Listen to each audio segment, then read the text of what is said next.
For anyone who is learning, I would strongly encourage them to find experiences where they could go and study in an immersive situation, just so that they can get the experience of really feeling what it's like to be speaking a language fluently in a culture that surrounds you.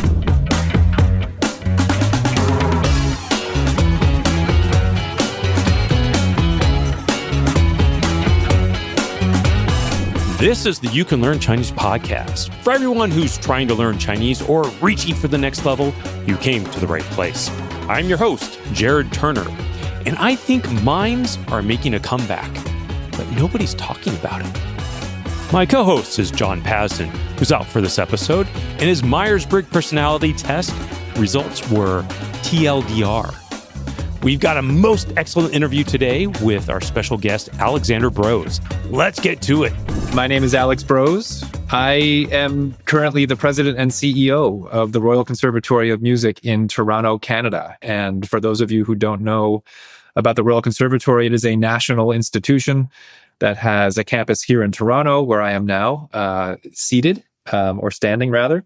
But we also have a network of teachers and students and books that we sell throughout the country, and have assessment programs and teacher training and everything else throughout the entire country. So we're probably the most national arts institution in Canada, and it is a pure joy, and I feel very lucky to be its new president and CEO. Fantastic. All right, Alex, why did you start learning Chinese? It's a great question, Jared. So I was born in the US. I was born outside of New York City.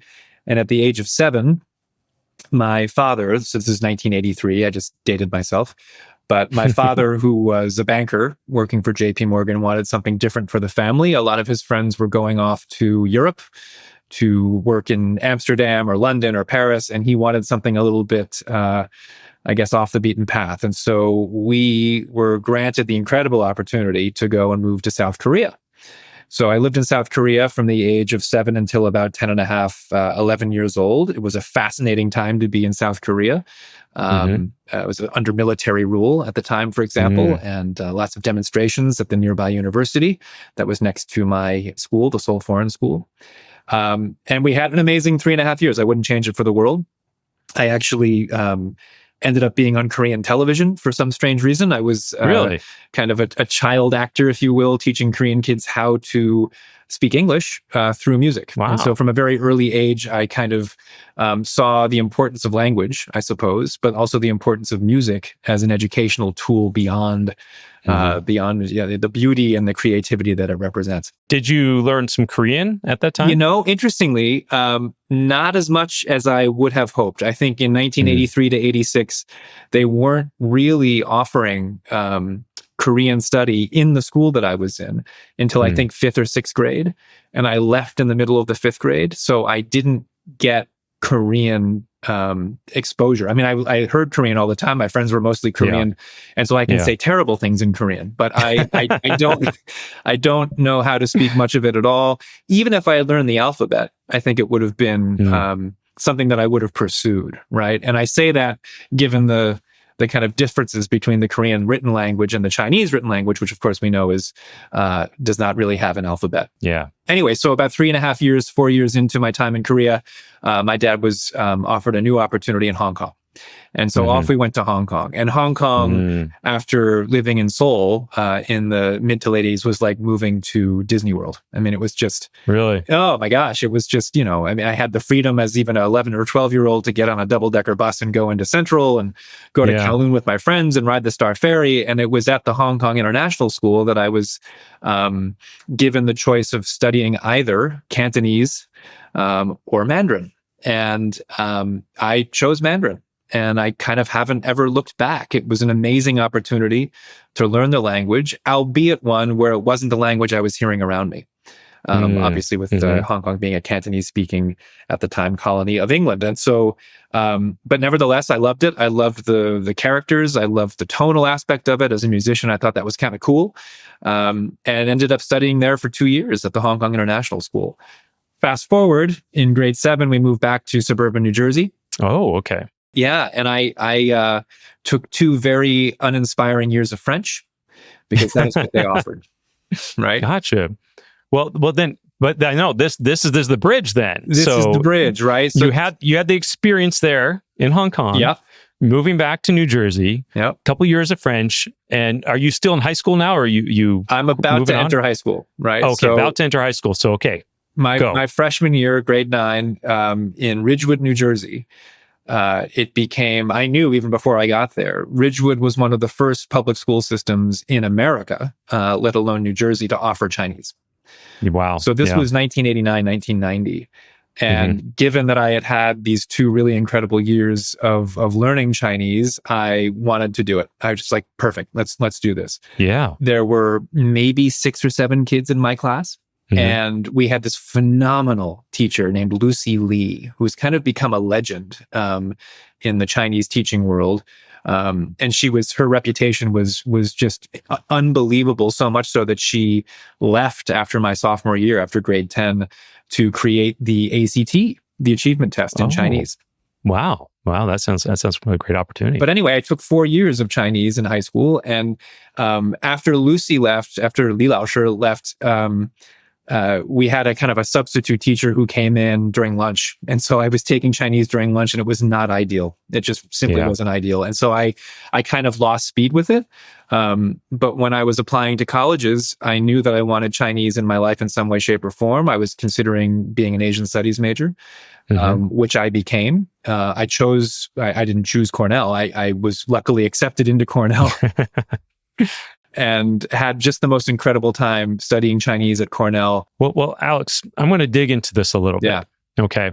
So you had this experience, all right? And you got to give me an idea as well. Like when you were in Hong Kong, like really how much Chinese did you really learn? Because I know you're at an international school there. You're largely surrounded in the English environment. And the Chinese really is more Cantonese. It's not the Putonghua Mandarin that you're hearing. So what was that even like? How far did you think you really even got? Because and this is a good point to hit up, because a lot of people think, there's a lot of these Chinese dual immersion programs now, and people just think, oh, kids just come out of fluent. Well, we know that's not necessarily the case. But what was that like for you? And then bridging over into that experience in high school. Those 2 years of Chinese were easily lost in the 2 years that followed. Because of French and everything else. And so by the time I remember going into my first day, strangely, my first day of Chinese in high school, and I don't think I really said that I had spoken it much, or that I had taken 2 years of it. And I think we were up there trying, I think we were starting from day one. She wanted us to do some characters, right? And so we were doing characters, and I went up to her at one point, and on the chalkboard I wrote the character for "duh," and I was like, "Is this duh?" And she's like, "How did you know that?" So then I told her that I had taken some Chinese when I was in Hong Kong, and kind of off we went from there. But I thought I was doing okay in Chinese. I wasn't very conversant. It was always, you've probably had so many people on your podcast, and maybe you feel the same way, but I've always been very self-conscious about my Chinese, like extremely self-conscious. Like I made a mistake with this tone or that tone, and it's so easy to make mistakes. Just so easy. But I felt that I was doing okay, and I had some memorable experiences. I think I sang like Tears in Heaven in Chinese at like an Asian festival thing, and he was doing kind of some fun things with it. But then I got to Cornell. But I got to ask this though. You had a great experience those first 2 years, right? With Lucy Li Laoshi, right? And then you had kind of that substitute, wasn't the most ideal experience, right? But why did you decide to stick with it? In high school, not a college yet, but let's hit high school. Why did you stay with it? It just felt like it was a part of me. I think just growing up overseas and having my first experience in mainland China in 1988, which was fascinating. I always kind of figured that I would go back in some way, shape, or form. I think I kind of made a decision very early on that this was going to be something that was worthy of focus. Right? Was worthy of concentrating on. And then at the time, in like the late 80s, early 90s, all of the articles, every Wall Street Journal front page, every New York Times front page, every Economist episode was always about the rising tiger of China and how important it was. And it became very personal for me How so? I became very involved in the Board of Education in Ridgewood, New Jersey. And because we had so few students taking Chinese was always on the chopping block for budget cuts. And they were going to cut the program full on. They were going to cut it. And so I remember going to the Board of Education. As a student in probably around grade 11th grade, with a bunch of Chinese families to convince the Board of Education that keeping the Chinese program was a necessity, that it was going to become the most important language to learn. And I think at one point, one of the parents even said, you have just as many people taking German as Chinese. Why isn't German being cut, right? It was a very, very kind of very amazing point. And lo and behold, they kept the program. And I had been going to the Board of Education so much to rally that I became the student representative to the Board of Education in New Jersey, which is crazy to think about. I haven't thought of this in a long time. But it was through that kind of understanding and that absolute identification of the fact that, Chinese was going to be really important for everybody, and that it would behoove everyone to learn it at the time. It sounds to me that, you can correct me if this is wrong, but it seems like it came almost like part of your identity. Totally. I can totally relate to that because it's certainly part of my identity these days. Well, did you know Chinese before you moved to China? No. I always say I learned Chinese on the streets of Shanghai. So, whoa, I'd love to hear that. I'd love to hear that accent. That's fantastic. So, well, that's really interesting. And so, it sounds like then that was something that kind of solidified that for you. Okay, I can get a little more saying like, okay, I'm going Asian studies now. At Cornell. And so maybe you could talk about that. What was that like for you? Yeah, well, so I got to Cornell feeling like I kind of had my bearings a little bit around the language. And I took the placement test to see where I fell. And it was basically like second semester, first year Chinese. Yes.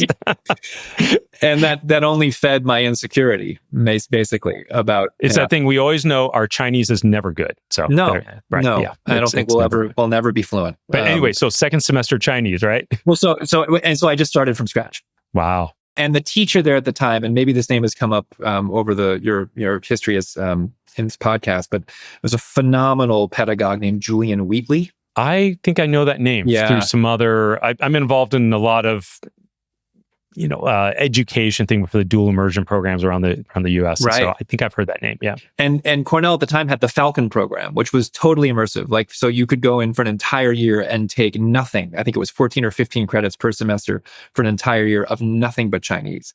Wow. And I did not want to do that.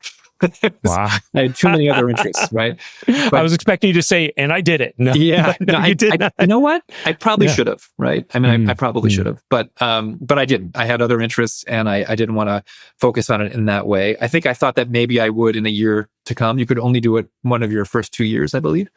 I see. But anyway, Julian was this amazing guy, and he had written all these incredible books, and he had the most amazing way about him, and like just the most incredible accent, and it was just phenomenal. And then I think he left after my first or second year to MIT.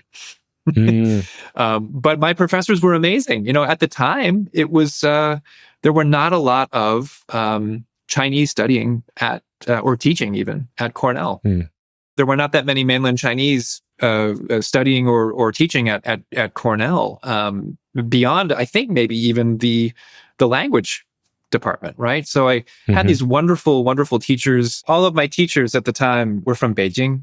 And so I think even when I speak to this day, 我的口音是有一点的北京话. Yeah, 东北话, right? You got a little, like, you sound like a pirate up there, I think a Beijing taxi cab driver is what people used to say, right? Yeah. So anyway, it was a great experience studying at Cornell. It was very difficult. Very difficult. I was, always very self-conscious of my Chinese. People were making a lot more progress than I was. I would say that I was not, there were probably more Chinese enrolled, ethnically Chinese enrolled in Chinese as I went forward, more and more forward, which was very... it's intimidating. Very intimidating. Yeah, at the same time, they're intimidating, right? Because it's almost sometimes it feels like unfair advantage, right? You grew up speaking Chinese. Maybe they don't have the best Chinese in the world, but it makes a big deal when you have that from a child. Well, I do remember having a conversation with one of my classmates at one point, and I was like, "So why are you studying Mandarin?" And they're like, "Well, I'm from Hong Kong, but both my parents speak Mandarin, and they've been speaking Cantonese to me my entire life, but I really kind of want to figure out what they're saying about me behind my back." It's perfect. It was perfect, but it was great. I mean, great subject matter, and we were watching like all of the great Zhang Yimou films and Chen Kaige films, and it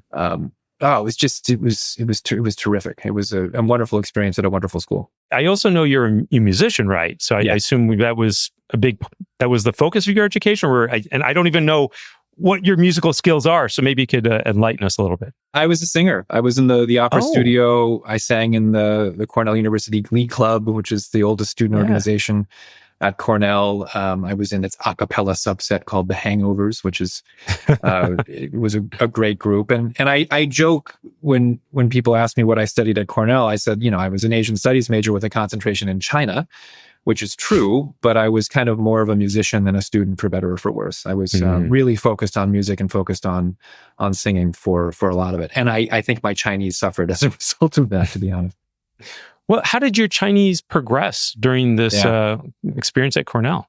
In the best way possible, by going, right? And by immersing oneself in China. And I came across the CET program. I think it's still in existence, right? It is. It's still up and running. Yeah. So I went to Harbin and studied at Hagongda in the summer of 1997, right? Wow. Which was another fascinating time to be in China, right? I remember all of the signs and blimps and songs that were all about Hong Kong coming back to the motherland. 我们都有一个家，名字叫中国. Like it was awesome. It was just so great, right? And CET program at the time was you took a language pledge, and so I tried my best to not speak English while I was there. Mildly successfully, but it was just amazing. Harbin was such an incredible city, in 1997. There are no phones yet, but everybody was wearing their BPGs, and just the culture there, that Dongbei culture was so awesome. And I got to travel quite a bit in Heilongjiang, and then also went out west and went to Gansu province to Xiahe, and it was just amazing. It was just an incredible time. And then I came back to Cornell my freshman year, and my confidence, like what a Zixin, was so high. I was really like, oh yeah. I was so tell me about this though. When you're going to China, because I notice a lot of people's experience. You're studying all the time. You're trying to level up, and you get to China. It's like maybe I know something, and then maybe you don't know as much as you thought you did, or whatever. Really? What was that experience for you, like on the ground? Because you were in China before, but you were a kid at that point, previously. Right. So, what was this like going back? Well, again, I think there were 12 people in the program, 6 guys and six women, and pretty small. We all had Chinese roommates, which was so great. Yeah, from Hagongda, and I just remember going there and kind of like you immediately try and figure out where the other people are, like their level, right? And there were some of my colleagues who were, if at my level, then maybe slightly lower, right? And then there were others who were just like, oh my God, like, unbelievable. Maybe they'd been living in China for a little bit. Maybe they had done a previous program in China. But we all kind of supported one another. It was really, really terrific. And the relationships that we created, I'm still friends with some of them to this day. Many of whom are living in China, right? Because of that experience, right? Yeah. And again, the self-consciousness was still there, but I came back to Cornell, speaking better than I ever had, for sure. And I remember my professors, my teaching assistant professors, were all like, whoa, like you've made such progress. And then it all just kind of came screeching to a halt over the course of that year as I had my mind on other things. But I graduated with a degree in Asian studies and a concentration in China. I have one more question though about this trip. Yeah. Going to China in the 90s, right? Today, sometimes your parents are concerned about their kid going to China. Were your parents ever concerned? What did they think about you, your family think about you at this point, studying Chinese and this part? Now finally, he's going to China, he's doing it. So what was that like? your family? I mean, I think because we all had a kind of a family experience in Asia, and because we traveled so much throughout the 80s, throughout the region, I think that they felt a lot better about it than perhaps a family or parents would have if they had never had exposure to the area, right? So I think that's a big reason why they thought it was a good idea. Now, I don't think they ever would have imagined that I would be going to Harbin, right? Which is it's cold up there. Yeah. Thankfully in the summertime. But yeah, I mean, thinking about today, and I've got 2 kids. I mean, if they wanted to go study in China, I would certainly say yes. But I think many other parents might be more reluctant for that to happen these days, which is too bad. Yeah. Well. So you came back, but you said you kind of fell off your Chinese studies at that point a little bit, or what was this? I mean, like when you go into an immersion program or you're studying somewhere, it's just the best. It's just the best. And then you come back and you kind of get into your old habits and your old study routines and your friendships and singing and performing and everything else. And it just, it wasn't the priority. So it certainly suffered as a result of that. Well, what was your road to China? Because I understand that you did end up spending quite a bit of time in China, connected with your different conservatories, or I believe. Yeah. So maybe you could just talk about that. Again, I just feel so lucky, right? I feel so lucky that kind of Chinese found me, right? And that it has really, the fact that I study Chinese has opened up so many incredible doorways, both professionally and personally, right? And I started working for Cornell for 2 years after I graduated in San Francisco. They had a Western regional office at the time. And so I moved out to San Francisco, and my Chinese was not being used. If anything, it became a party trick, right? Yeah, I know what you mean. Let me write some characters, say something in Chinese. Yeah, exactly. Right. Were you on like recruitment or something, or like admissions, or what were you doing? Yeah, I was doing admissions for Cornell. I was doing development and fundraising for Cornell. Kind of an office manager in a way for a very small office that was out there. And at the time, right, so this is 99, there was all of this really, a huge .com bubble, right? It was just kind of exploding. Yeah. And there were all these different .coms trying to do kind of Chinese adjacent businesses, and not even adjacent. Like I remember going to an interview for an organization called meetchina.com, which was supposed to link US and Chinese businesses together. And then I went to a marketing interview for Sina.com. Oh, yeah. Yeah. Sina. Back in 99, right? Yeah. But then the .com bubble burst. And so I remember Sina was saying, oh yeah, we'd like to give you an offer, and a week would go by. And I was like, what's going on? No, almost. And then 2 weeks would go by, and then, 4,000 people were laid off. And so I just was like, I did see myself going back at the time. I really thought that I was going to go back to China. I loved San Francisco, but I just was like, you know what? I miss it. Yeah. Miss it a lot. And then I saw a job posting on literally Craigslist for an admissions position at the San Francisco Conservatory of Music. Oh, and admissions. Yeah. And so off I went. And it was, that decision has truly defined my career. Oh, wait a second. Sorry. Admissions job in China for the... No, pardon me. In San Francisco. Okay. But the fact that I spoke Chinese was something that they were very interested in, I guess, utilizing, because they and I at the time, and again, this is kind of early 2000s, saw that there was such a wealth of talent in China.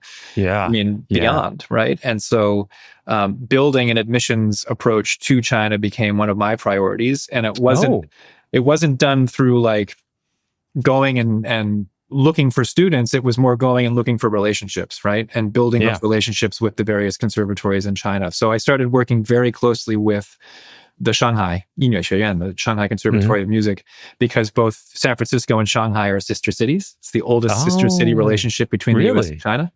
Yeah. And it was fantastic. That conservatory, it's in the former French concession, right? I believe. They were saying, okay, I know where it is in Shanghai. I've been by there many times. Oh yeah.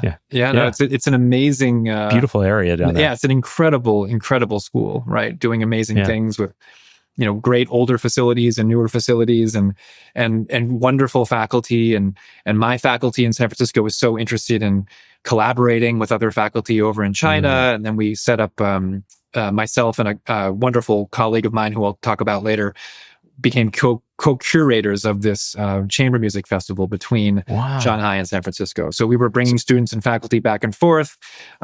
Chinese students were coming to San Francisco. We were commissioning compositions from Chinese composers to be played by American students and American composers to be played by Chinese students. And it was just like, I was in heaven, right? I mean, it was just amazing. Exactly what I had hoped. Paint a picture for me, because most of us are not experienced what a conservatory really is. Mm-hmm. So I'm curious to understand, like, how, what you guys actually did. I mean, in like interacting, because that's just, I'm curious to know about that. But before you do, just paint that picture, what a conservatory really is. And then maybe you could talk a little bit about like some of the unique things that you were able to do cross-culturally, even between your two institutions.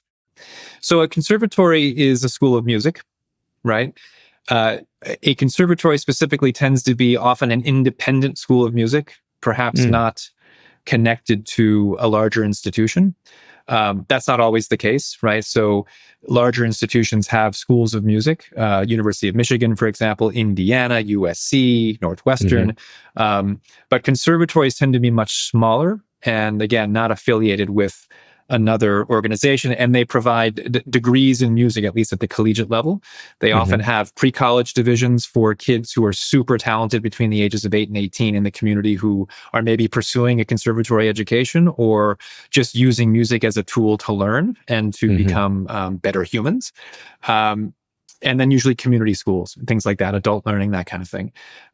So yeah, the San Francisco Conservatory is the oldest conservatory on the west coast of the US, and was on the up and up. It was a fairly well-known institution, and then we went through a big campaign and opened up a major new building at the time in about 2005, 2006 in downtown San Francisco.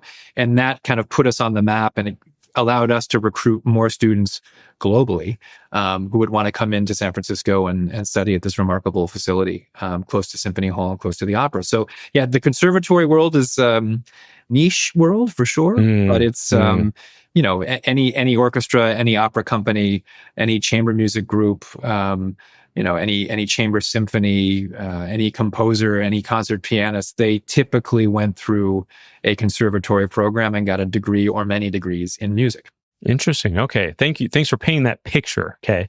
And so that sounds neat, though. Like, it sounds like you mentioning, like, the kind of what you guys were doing is writing, I guess, music for each other, performing. I mean, what were perhaps some of the more unique things that you were able to do between the two institutions? Yeah, well, I mean, I referred to some of them before, but getting the composition programs involved was so terrific, right? Because creation is so important. And through creation, you're really able to learn so much about another culture. And so I was very fixated on this idea of commissioning works from one school and having it performed by another. And I also wanted to make sure that when the masterworks were being played, so, like the Beethoven string quartets or the Haydn quartets or, Schumann quintets, that the groups playing those masterworks would also be combined with colleagues from Shanghai side by side with colleagues from San Francisco. It was truly a bridge. I mean, it was a real major cultural bridge between the two countries, the two cultures, and certainly the two institutions. It was terrific. Bringing students over for the first time. Wow. To China, right? Much like I was, back in the late 80s, having their first experience in China. And again, this would be 2005, 2006, pre-Beijing Olympics. We were in Shanghai with a delegation in 2010 for the World Expo, which was phenomenal. Right, just phenomenal. I was there at the same time. Were you? Yeah, that's right. Yeah, exactly. We probably, I think maybe we ran into each other on the subway. Maybe, who knows? I'm sure we did. Probably not. Yeah. Okay. Small city, right? Very small. Yeah. Well, that sounds really neat. But I imagine, in that role, you had opportunity to interact with many other schools or conservatories at that time. Maybe you talk about how that worked out in China. You mean? Yeah. A little bit. Yeah, we definitely were in Beijing for a little bit, working with the Zhongyang Yinye the Central Conservatory of Music. And one of my colleagues who I referred to earlier, who was a violin professor at the time in San Francisco, was born in Chengdu. And he did his his pre-college work at the Sichuan Yinye. So we were going to Sichuan quite a bit and meeting our colleagues there. Well, what kind of opportunities did, speaking Chinese open for you, and I guess even for the conservatory there. I mean, I imagine someone who didn't speak Chinese could fill that role and could still work out some of those collaborations, because I know there's a lot of people do speak English. But perhaps you could talk about that. Were there any unique experiences or anything specifically because you spoke Chinese you were able to accomplish?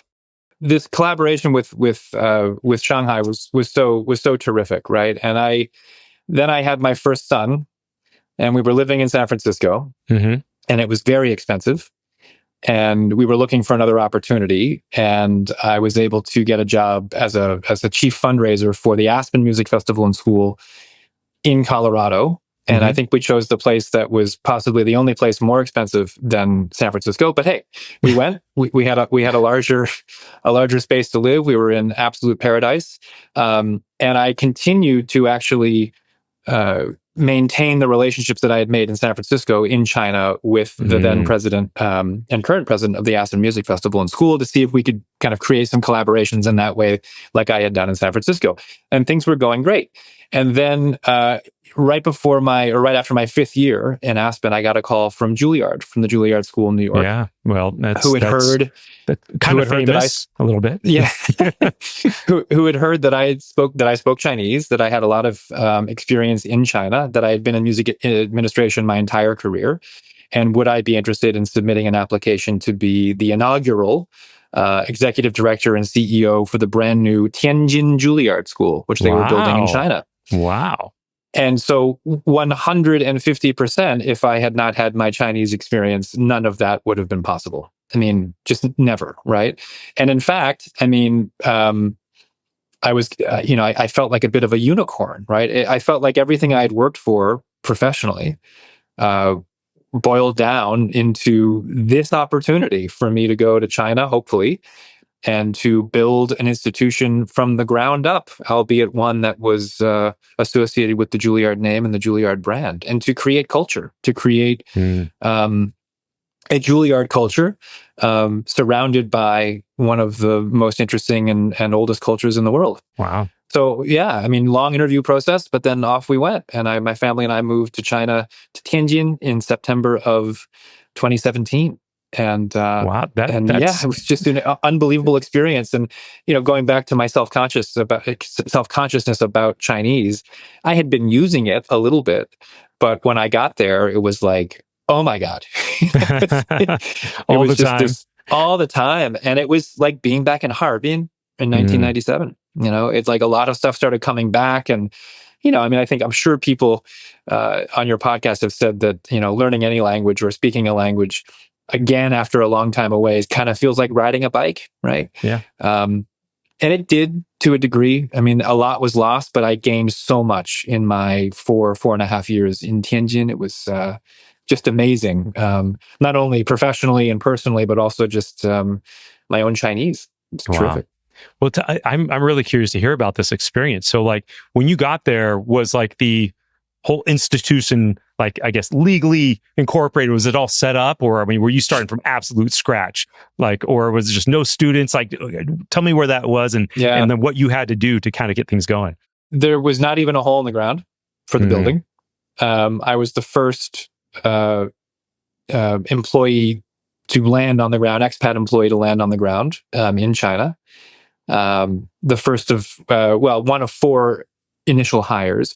Much work had gone on before that. Juilliard had been working with their partners in Tianjin and the developers and the government to set up the structure of the organization legally. They identified the Tianjin Conservatory of Music as our kind of academic regulatory partner, which of course we needed. But I was tasked with going there and with building the entire team. Building the processes, building the building, hiring the faculty, and it was a remarkable, incredible experience. Wow. What were some maybe notable, experiences or that you had along the way? Too many to even go into. It was I didn't know Tianjin very well, right? And learning about Tianjin was actually, I think, most fascinating. And I will say that whenever I was telling Chinese friends or Chinese colleagues that the Juilliard School was was building a campus in Tianjin, they were always like, Tianjin? Like, why? Like, why Tianjin? Like, that's, and I didn't really know why that was. I love Tianjin. Tianjin is my most favorite city in China because I live there and I have so many great friends there, and it's a remarkably awesome city. But I think for a lot of Chinese, Tianjin, and I didn't know really about it quite yet, but Tianjin made people laugh in a way. It kind of had this interesting reputation as being a place that, well, I didn't know until I realized that incredible brand of comedy. I don't know if you're familiar with this, Jared, and I'm going to butcher the name. Xiangsheng was? Yes. Exactly, yeah. Okay. Right? Yeah. Is that from Tianjin? I didn't know that. Totally. Oh, right? So okay. it is like slapstick, side by side humor, kind of Abbott and Costello, Laurel and Hardy type stuff, right? Three Stooges even. Although there are only two of them, and the dialect that's spoken in that is very Tianjinhua, like Tianhua, and so when and it's all plays on words and kind of using Tianjin slang and everything else. So whenever somebody thinks of Tianjin and they hear someone from Tianjin speaking, they kind of laugh because it reminds them of the of that brand of comedy, the xiangsheng. So we've had I guess Da Shan, Mark Roosevelt. So that's how he. That's how you really kind of got really known, right, in Chinese society is doing xiangsheng. And we have had on this podcast Jesse Appel. He actually understudied among one of the xiangsheng masters, and performed a lot in that. But that's really cool. That's amazing. So I mean, but Tianjin, they've always been in the shadow of Beijing in a way. I think historically Tianjin has always been literally like Beijing's moat and protectorate. But it's a incredibly important city historically with the Boxer Rebellion, and it was an amazing city, and I think a great choice for Juilliard to put a school in. And it's doing very well to this day. So I'm so excited to see that it's succeeding. That's really neat. And I imagine that was I can't imagine all the challenges you encountered to do that. I know I've done business in China, and that can be challenging alone. But I imagine just recruiting students, right? I imagine that process and building up and something entirely new for that. So, well, I think it would have been difficult anyway, and then COVID hit. Oh yeah, okay. So maybe talk about what happened. What happened with you guys there? Yeah, well, it's told the story so many times, but. Things were going great. We were traveling a lot in China, my wife and my kids, and the school was, the construction was still going. We were on target to open up the facility. We had started our pre-college program in a temporary facility for the first year. We had hired an entire faculty. Everybody had moved from all around the world to start in the fall of 2019.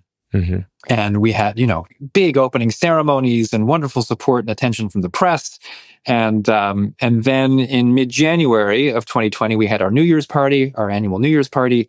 And then everybody scattered the day after and traveled to places on vacation and whatnot, either throughout China or elsewhere. And that was January 24th, 2020. Yeah. And I think Wuhan had shut down maybe the day before or that day. It was like a couple weeks. We decided to go to Cambodia. We were in Cambodia to go see Angkor Wat.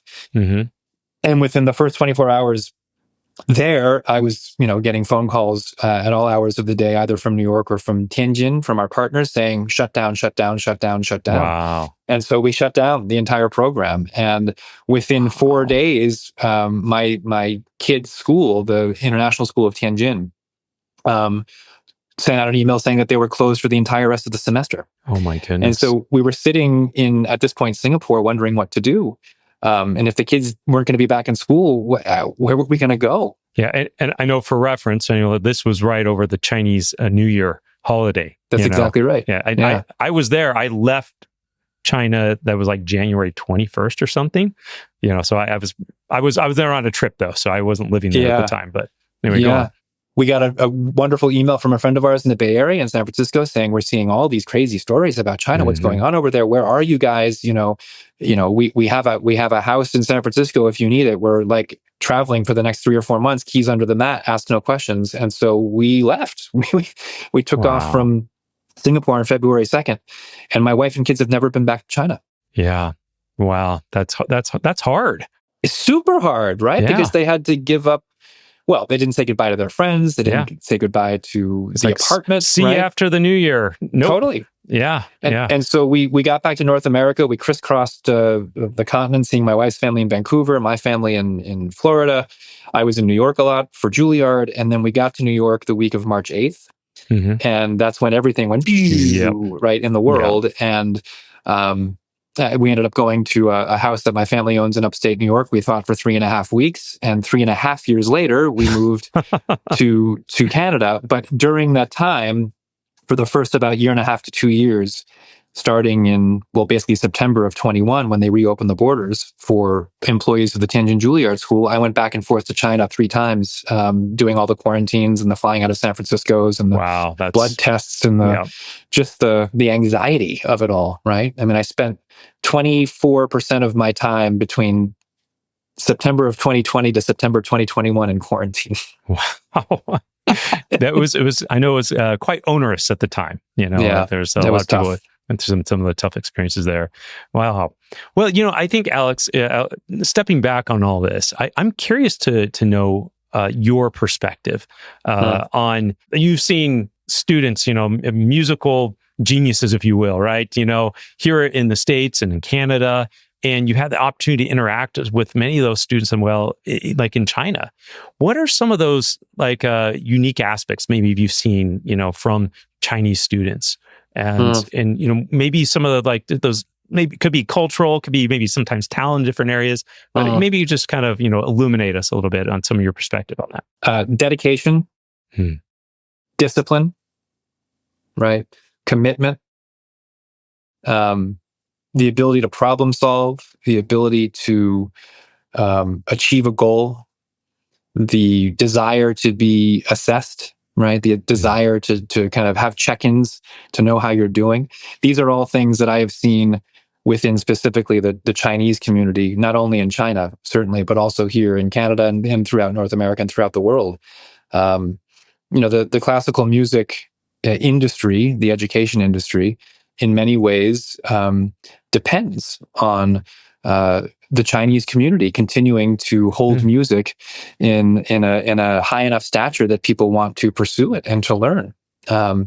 And I couldn't be more pleased that that's something that is a priority for so many of my Chinese friends and families. And some of the best players I've ever heard in the world have been young Chinese boys or girls. And I think that my experience in China, going to these remarkable concerts in these incredible grand theaters that have become kind of status symbols for any aspiring Chinese city, and to go to really challenging classical programs that go well into the night, and to see 8, 9, 10-year-old Chinese kids bounding out of the concert hall that late at night, wanting more, was just beyond inspiring, right? It's beyond inspiring. Wow. So I hope that that classical music continues to have a place in Chinese culture, modern day society, and I hope that Western culture can learn from that. I hope that they can learn that introducing music as a way of learning, or as a tool to learn from the very earliest of ages, is something to be absolutely praised and respected and mirrored. Thanks for that perspective. I appreciate that. I see a lot of those qualities as well that you mentioned.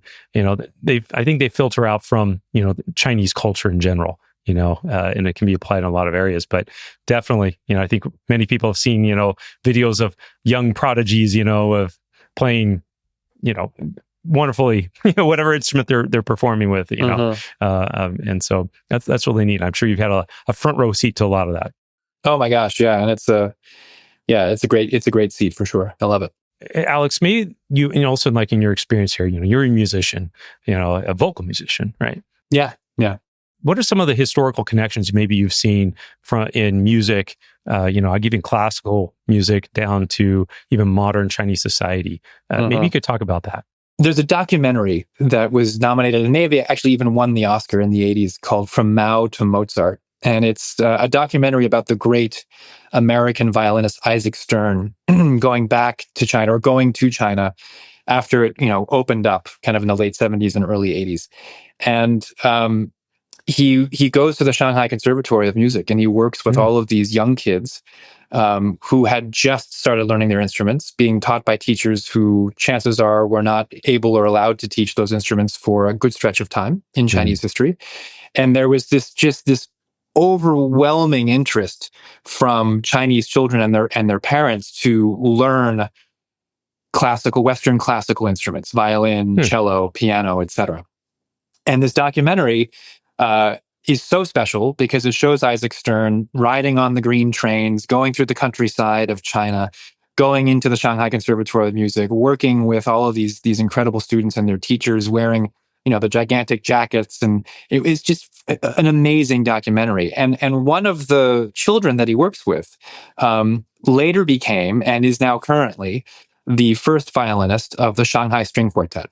Oh, and neat. his name is Li Weigang, studied in San Francisco, went on to study at Juilliard, and is just a master player and a master teacher. And we hired him and the quartet to be the resident quartet of the Tianjin Juilliard School. Wow. So there was a moment where we brought all of our students together at the Tianjin Juilliard School and had them watch this documentary, right? And, the Tianjin Juilliard School is largely Chinese students, about 75, 80% at the time. And Weigang introduced the movie, and he said, I, in my wildest dreams, when this was filmed 40 years ago, never, ever could have imagined that there would be a Juilliard school in China, right? Wow. I mean, just think about that, right? Yeah. Think about that progression, and think about how important classical music has become for China and how much it's developed, right? And so then to see that connection that kids made, watching that film, seeing a young Weigang in that movie, it was one of the more kind of remarkably kind of poignant moments that I've had in my career. And again, it's all focused on China and just how important music is to China. And again, the great development that the country has gone through over the past 40, 45 years. I think, it's utterly amazing, the development, that it has gone through. It's been the changes that one person has seen in a lifetime there in China is hard to fathom. Hard to fathom. Absolutely. Yeah. Absolutely. Well, Alex, what advice would you give to someone who's learning Chinese right now? Listen, we've talked a lot about this over the course of this conversation, and I mean, I do feel that going is the only way. It's not the only way, but it is certainly the best way to learn a language. And so for anyone who is learning, I would strongly encourage them to find experiences where they could go and study in an immersive situation and try to make as many friends as possible and try to stay away from speaking English as much as they can, just so that they can get the experience of really feeling what it's like to be speaking a language fluently in a culture that surrounds you. For me, it was just remarkably important and it was a successful way to kind of build my self-confidence and also just provide cultural experiences that made everything relevant, right? Yeah. It's one thing to even be able to learn the language well outside of the country, but then to be able to learn it and then also have cultural experiences that reflect the language, or the language reflects the culture. It's very important. So I would say yes, find an opportunity to go if you can, and if not, Duolingo. No, I'm just kidding. Well, it's a good start. Duolingo's a good start. Yeah. No, but I think that is a wonderful, wonderful advice, because the immersion is great. So many opportunities to learn the language in so many different ways, right? Mm-hmm. Yeah, absolutely. Yeah. Well, Alex, thank you so much for taking the time, sharing your story and your experiences with us. It's been great to hear all of this. Oh, thanks, Jared. It was a pleasure to speak with you. Love to see where your podcast goes. It's terrific and a wonderful subject. All right. Well, thanks, Alex. Appreciate it so much. You have been listening to the You Can Learn Chinese podcast. I'm your host, Jared Turner, co-founder of Mandarin Companion, alongside my co-host, John Pasden, the man responsible for more Chinese resources than most textbooks combined. He's co-founder of Mandarin Companion, founder of All Set Learning, the Chinese Grammar Wiki, and Sinosplice.com. If you like today's episode, hit that subscribe button and share it with a friend who's learning Chinese. Got a second? Leave us a review on iTunes. We'd love to hear from you. Connect with us at MandarinCompanion.com and on social media where we post the occasional Chinese meme. And if you want to read Chinese that isn't too hard, check out our Mandarin Companion graded readers. You can find them wherever books are sold. And apologies to John Cena, we just ran out of time.